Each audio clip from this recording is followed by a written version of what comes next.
All right, everybody, this is Carl Alfred with YLN TV. Today I've got a very special guest for you. This man is one of the few remaining survivors from World War II.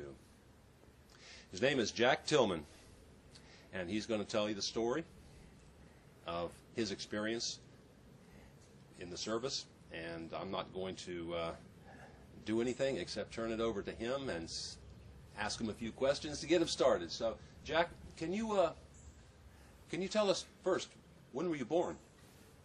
June the 26th, 1925. Wow. Where from? Where from? Sorensen, Georgia, where I was born. Sorensen? Sorensen, S-U-R-E-N-C-Y, right below Baxter, Georgia.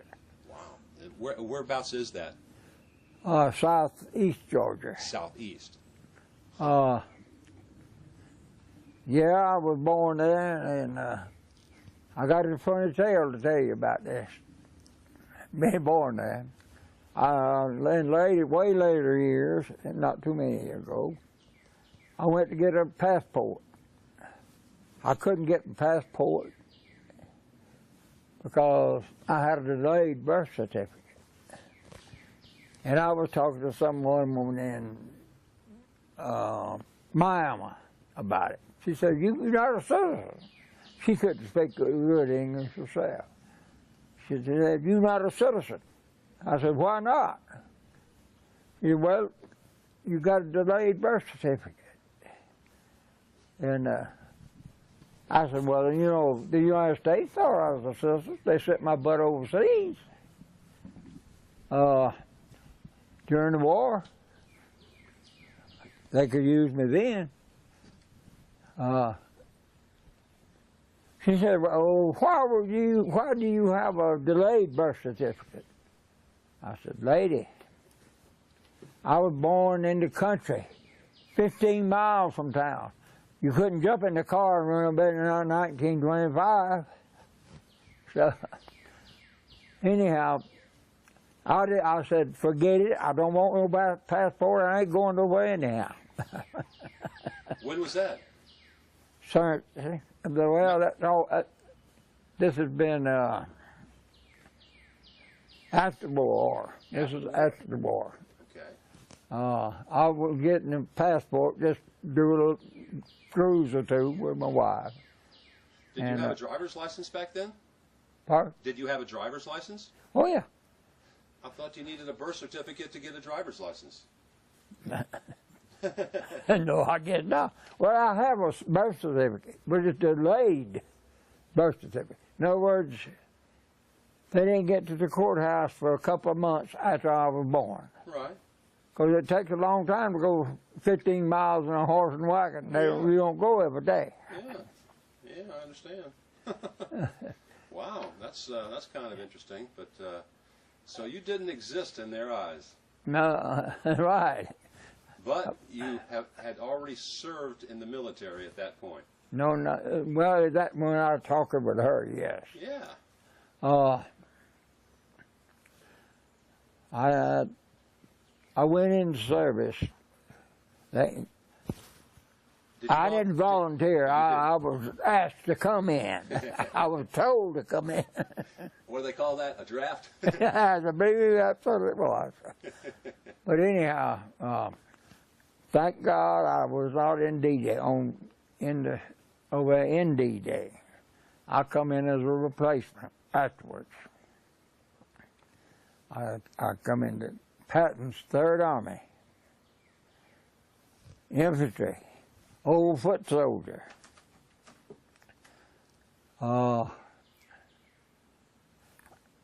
We got hit France, the horror France. When we went in there, I've never seen such a thing in my life. It was probably about the size of Atlanta back in them days. But there was not a wall over knee high in the whole town. It had been tore up so bad. But anyhow, went on and joined my outfit. They took me up to the kitchen, which is about 2 miles behind the front lines. And I got off there, and his body stacked everywhere. I said, well, I'm in the wrong place. We had Germans and Americans all together, stacked between trees like cordwood. And I thought right then, I said, this ain't for me. But anyhow, I was sick. I come up on that 48 car boxes, which was not sealed. It was open place. Snow all over you. But anyhow, I had the flu. And I had a fever of 105.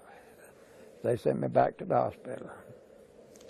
So I went back there, and that's the first time I got to see old George Patton.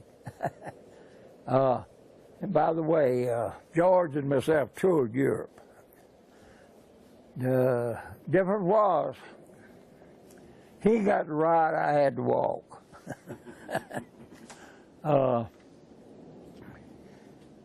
It was an experience that nobody should have to go through, and nobody should have to miss it. Yeah, that might sound funny. I wouldn't take anything from my experiences, but I certainly don't want to go over them again. And I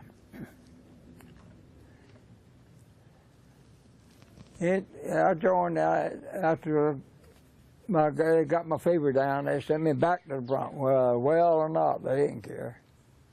But I'd been with my outfit 24 hours.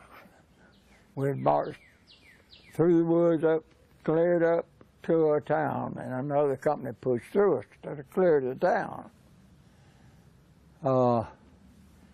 We were sitting back waiting for them to get the town cleared, and they sent a runner back, said the town was cleared. Back then we didn't have radios where you just call back. You had every platoon had a runner to run messages. Now they had some radios, but you had to have a wire to reach from here to yonder. But anyhow, they had a runner come back and told us the town was clear. So this was getting around midnight, I guess. And so we go, a lot of guys in there down through town, and come to find out the town has not been cleared. Half of it had, but the other half hadn't. So our squad leader pulled us into a building. It was in Bitburg, Germany. There were 6 streets come together right downtown, like 5 points does in Atlanta.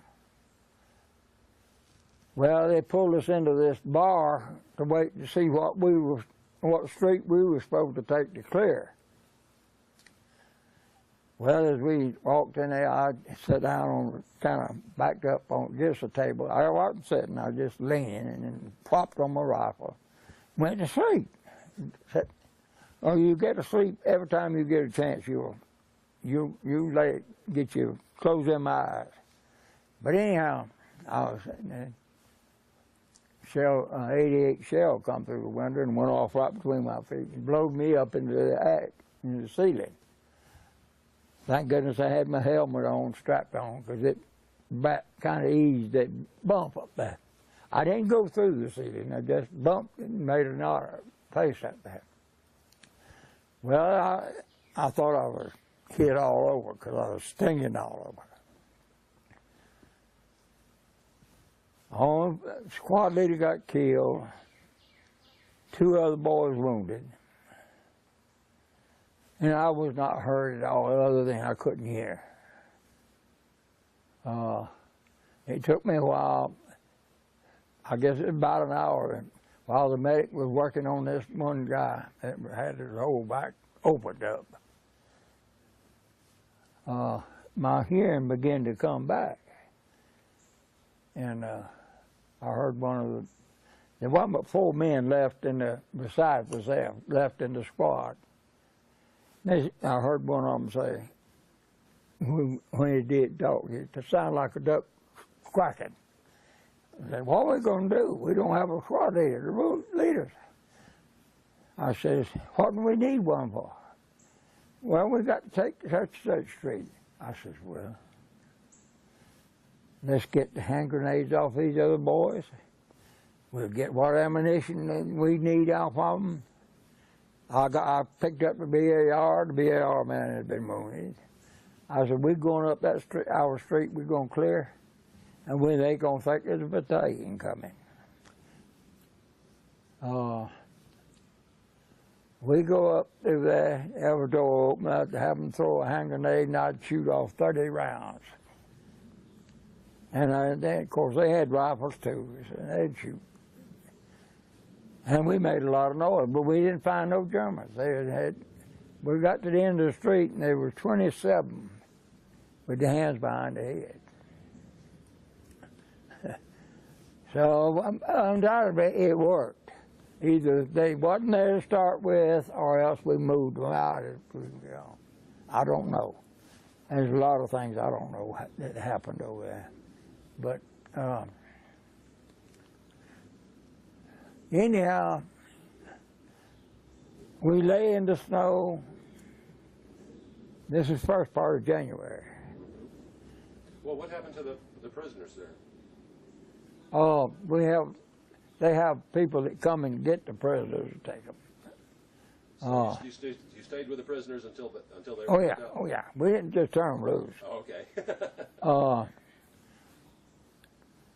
I'm probably going to miss a lot of this because, you know, it's been a couple of years ago since that.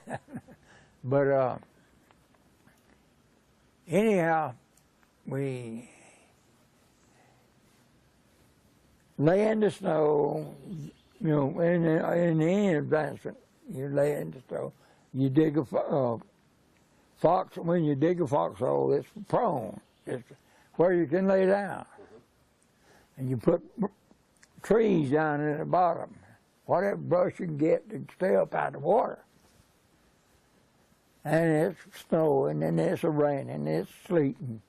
We in mud, and we went from the 1st of January to March the 10th without a bath. We got to, when we did get a bath, they burned our clothes. They had lice in them. Well, they put us on 4 trucks, go back to the front. That's the only time we got to ride. The rest of the time we walked. But anyhow, we were going back to the front. And I heard this airplane. I looked back and he had circled around us and come in from behind us. Then he reeled about as slow as a plane would fly. And every time that prop turned, there was a 50 caliber bullet come out of it. And it hit all around us. They're knocking holes in the truck everywhere. And when it got over us, I don't know what he dropped some type of explosion. And I don't know whether that blew me off the truck or where I was pushed off. So he dropped a bomb on the trucks? Well, it missed. It hit right side the truck. Oh, okay. First thing hit was my knees. I had a piece of shrapnel in one of them. Anyhow, to get away from action, get some cover, I took off running. When the plane went on, I couldn't walk back. Now that's what being scared would cause. I mean, I could run, but I couldn't walk.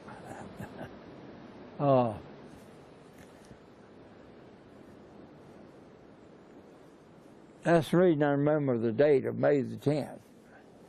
That was one of the days I got a Purple Heart. And but we went on and we crossed the Rhine River. Old Patton crossed with us. I mean, he was about 4 or 5 boats down below us. So he didn't dodge the fighting. He stayed with the fighting.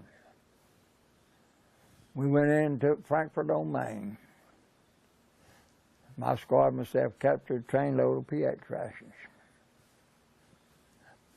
And we stayed there for 10 days. And the reason I enjoyed it so much, we had little motor cars to run up down the train guarding it. Well, the train just happened to have 2 carloads of 3-star cognac. And here it is. It all belonged to me as far as the world's concerned.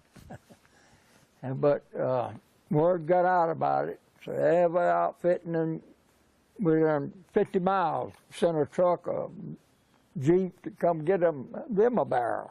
So when we left there, 60 barrels of cognac was gone. But we stayed there. What was so enjoyable about the 10 days there, they had 2 cars that was fixed up for officers, bunks. We got to sleep in a bed instead of on the ground in the snow. Wow. And that was what was so great. I'll bet. Well, we stayed there 10 days, and they said, let's move out. Going to the Ruhr pocket. The what? Ruhr, R-H-U-R, Ruhr pocket. That's where the Germans made all their war equipment, tanks, everything. It was the most heavily guarded place it was. Well, we was advanced up to the edge of them, and we got word that they had surrendered. They surrendered, thank goodness. We didn't have to fight for it. Well, then they divided us up. They sent my platoon into one town to pick up all the guns and ammunition, get rid of it, burn it, do whatever you can with it. Well, we walking down this road, and it had so much armor. They touched one another. To get out of the road, you had to crawl over something. Well, that wasn't nothing to that. But out here in the field, just as far as you could see, was German soldiers with the right, still had the weapons. But thank God they had given up, because here were about 30-something of us. Well, I didn't know how many there were there, till my son happened to be this is 40 years later, I guess. He happened to have a TV on, and he saw this. And he saw all these tanks and everything jammed up, and one platoon walking down through there. We was not in formation, just spread out. And it told about where it was at in the Ruhr pocket. And they said there was 300,000 Germans. That's how many was out in the fields. I'm thankful that we didn't have to fight that war, that part of the war. But by this time, they was all about ready to give up. They knew the war was lost. So we left there and went up into Austria, Czechoslovakia, Sudetenland back them days. They've changed that name to Liechtenstein, I believe it is. And we were about 2 miles from the Danube River when the war was over. So how long total were you there from the time you got there? Oh, I was lucky. I was only there from 1st of January. I was about 4 months. I was in combat about 4 months. Some of them poor boys started fighting in Africa, fought up through Italy, France, and on the rest of the war. I don't know how they took it. You know,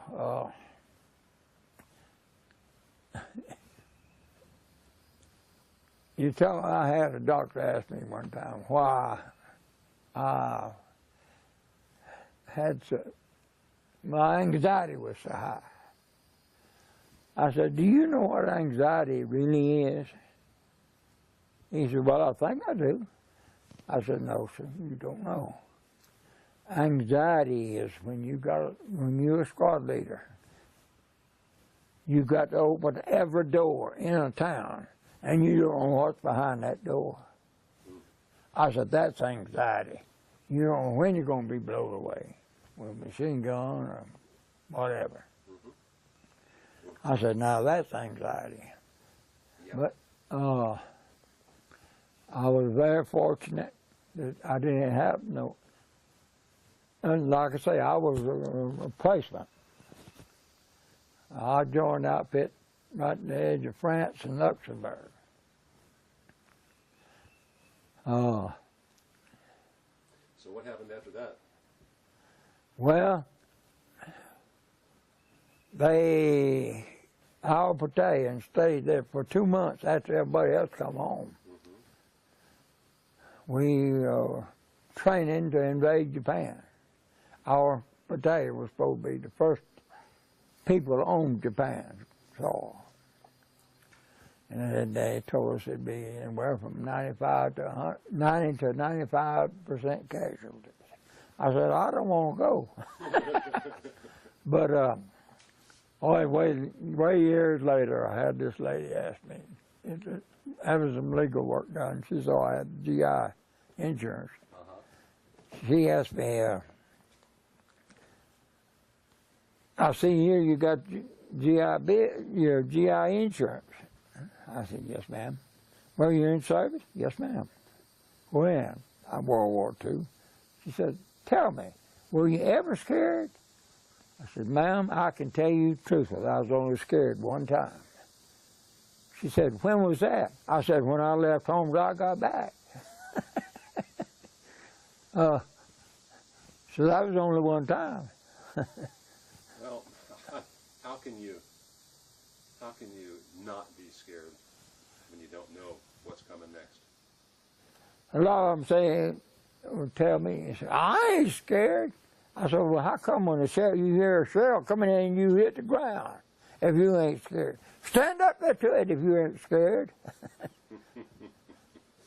But another little piece I'd like to throw in here. I was squad leader. I had made squad leader within a few days after I got there because the squad leader had been killed. And I guess as a young'un, I learned enough. I lived in the woods during the Depression. And I learned how to survive. Even as a young'un. So that's the reason I guess I was made squad leader. Anyhow,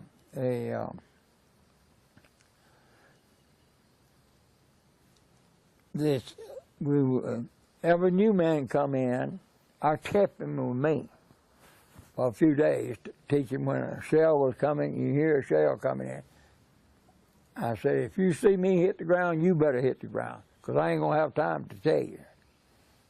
I said, the rest of them I'll tell you. They're not going to get you. They're going to be where you're off somewhere. You could tell by the sound. But anyhow, I had also taught him how to dig a prone shelter and put branches, logs and branches, everything in it, all that stuff, and put a top on it in case you had a tree burst. Couldn't come down in on you. So we got it fixed up, and when a poor infantryman now, he'll do anything to get a minute's sleep.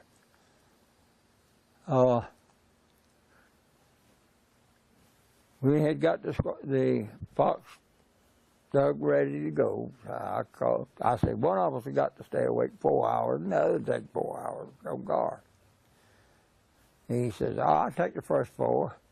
I said, good. So I reached over and I kissed him good night, and I didn't have to wake up. He never woke me up the rest of the night. That's just a little joke I throwed in there. It's similar. Partially right true, but Most of us can't imagine what it would have been like to go through that experience, to see what you saw, to travel the same paths. Did you go in when you came through Normandy or anywhere like that? I come in after the D-Day. Right.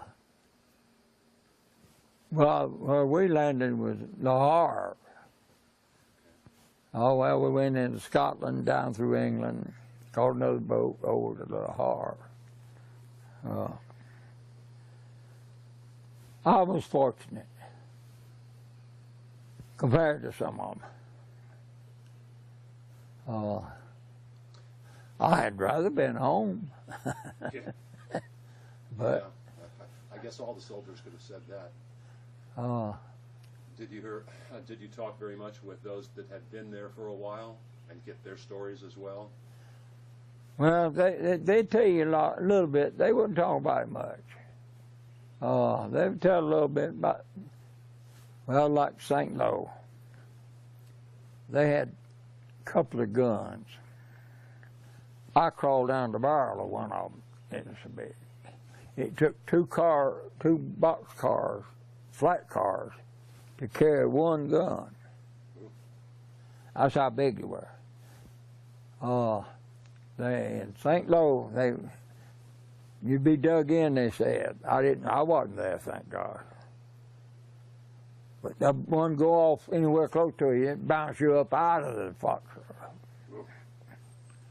And they said that was one of the roughest fights they had. And this other, there were a bunch of hedgerows over there. Now this is before I got there, thank goodness, also. But they throw a hand grenade over there on your side, right across the hedge. You pick it up and throw it back at them by the time it goes off. Or if you threw one over there, you better pull the pin and hold it, let it wait about 2 seconds, and then toss. They ain't got time then to throw it back. I mean, but I go by and I saw the picture of D-Day. I looked at that, and I'd seen it before, but the heroes were those guys. D-Day. There were cliffs of taller than these trees, just sheer cliffs. They had to climb ropes to get up there and being shot at all the time. But they made it. That was probably the single biggest loss of life. Oh, there's no doubt about it. There's no doubt about it. And I've seen, the most bodies I've seen at one time was the outfit that pushed through us, supposed took that town. They went on and they got a big battle up there, and the next day, 3 truckloads of bodies, Germans, Americans, just throw it in the trucks, stick it up way above the sides, feet and legs. I don't know how many there were, but it was terrible. You don't recognize how bad things can be. We're in, right now we got a bunch of boys over yonder doing it. I know they're doing something. They're sent there for a reason. But I think the reason's wrong.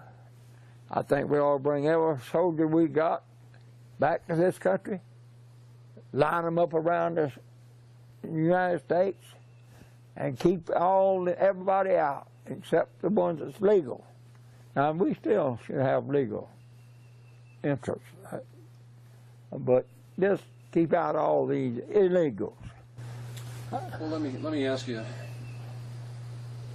Lately, the the powers that be up there in Washington seem hell-bent on labeling all returning veterans as potential domestic terrorists. Yeah. You got to be kidding me. No. Well, I know.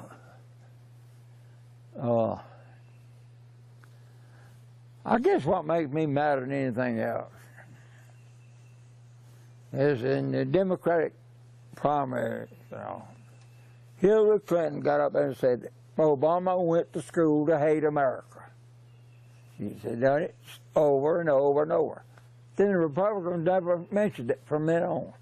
Now that would have been what I'd have done. If I said, Obama went to school, I'd show what Hillary said. Obama went to school to hate America. But yet she supported him. That's what I don't understand. I'm proud that I was a part of it. I don't want to see it no more. I don't want anybody in this country to have to fight in another country. And I will Spain or here either. And this is what I don't understand. We got, what kind of orders, how'd they get these orders to start shipping these boys over there? That's on the way right now. Yeah. Well, police. Well, the head of Russia, what's his name? Putin. Putin.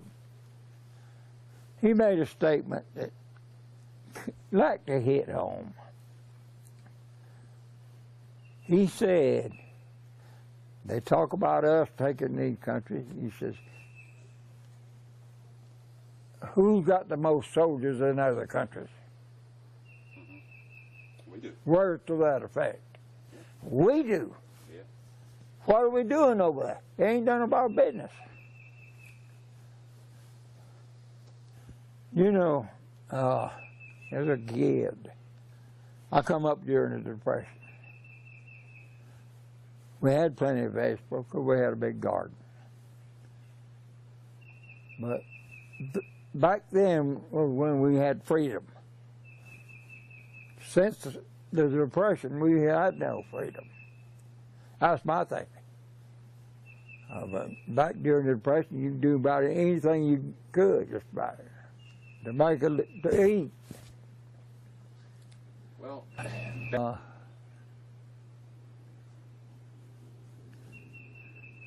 it was hard times, yes. But as kids, this is where I learned to survive. mm-hmm. My brother and another boy and myself, we lived in the woods, getting rabbits, squirrels, whatever and we jumped back in there, kept the woods burned off. It wasn't real brushy. Mm-hmm. You jump a rabbit, and he headed in a certain direction, you knew where he's at. He went to a certain hollow log. We knew wherever hollow log was in that part of the country. But when you saw that rabbit, that's food. Right. We'd go to that log he was, take a fork and stick up in there, twist it, and drag him out. See, I twist up his fur and his skin, and he couldn't get out with loose. And we had fish up under the roots and the creeks for What do they call fish. it? Noodling? Udling, that's what some people call it. We always, as young, call it hand fishing. Oh, you get your mess of fish. Oh yeah.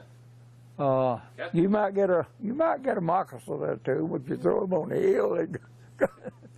But there's one thing about it.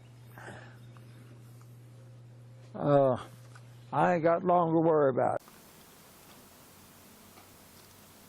Ladies and gentlemen, this is YLN TV. My name is Carl Alfred, and I want to tell you that it was a distinct honor and privilege to be able to go into the home of Jack Tillman and do that interview. He had a lot more to say, but I thought I'd bring you some of the more important aspects. I hope you enjoyed it, and I hope that on this upcoming July 4th, you'll take the time to remember those who have served this great nation and do what our government doesn't seem to be able to do. Treat them with respect. And a reminder that the fence you see behind me, the one that surrounds the White House, it does do what it was intended to do. It keeps people out. And as Jack was saying, we should bring the soldiers home to guard our southern border because they continue to refuse to build the fence down there. Yeah, he may be old, but he sees what's going on, and he's not afraid to voice his opinion. And neither are we here at YLN TV. Enjoy your July 4th weekend. Thank you, and goodbye.